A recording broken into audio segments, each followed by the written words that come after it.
Sans que le public n'y prête attention, la Commission européenne prévoit d'introduire d'ici 2030, de manière généralisée et obligatoire, ce qu'on appelle le portefeuille d'identité numérique sous le nom de ID Wallet. Pour ce faire, un montant considérable de 90 millions d'euros sera investi dans 4 projets pilotes, dans le cadre desquels de nombreuses applications seront également testées.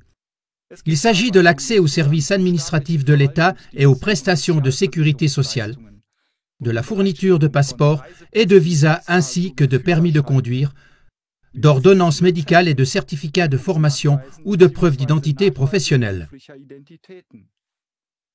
D'autres domaines d'application sont la signature juridiquement obligatoire de contrats, l'enregistrement de cartes SIM pour les réseaux de téléphonie mobile et l'ouverture de comptes bancaires ou la possibilité d'effectuer des paiements en ligne.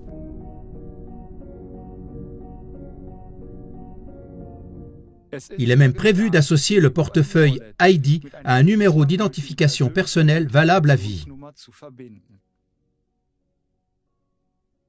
En ce qui concerne l'Allemagne, le concept d'aménagement national du portefeuille ID prévoit que les activités suivantes passent par lui.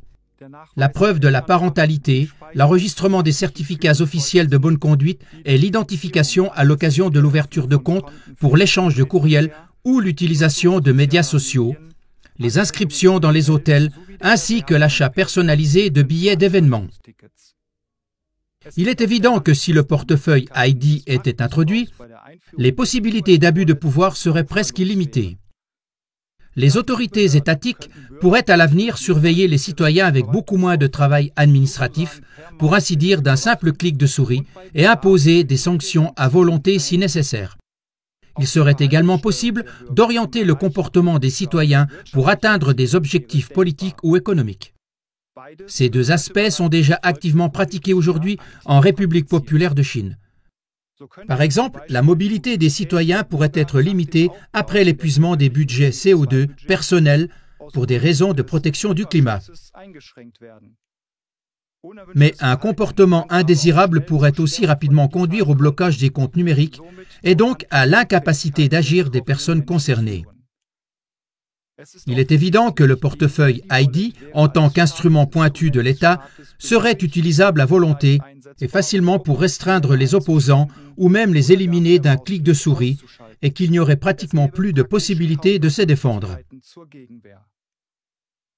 Un contrôle total de la population en serait la conséquence, conduisant au nouvel ordre mondial, désormais ouvertement propagé.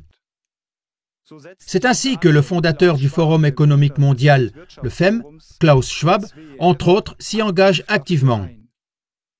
Et les objectifs du FEM prévoient clairement que l'humanité doit être surveillée et dirigée dans une large mesure.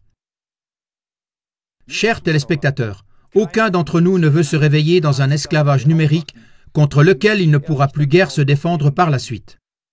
Profitons maintenant ensemble de la possibilité d'informer notre entourage de l'évolution actuelle et de le sensibiliser à ce sujet. La diffusion de cette émission et d'autres émissions novatrices que nous afficherons ensuite est un instrument possible pour apporter la lumière dans ces ténèbres également. Unis dans la vérité et les efforts pour la liberté et la paix, rien ne nous est impossible.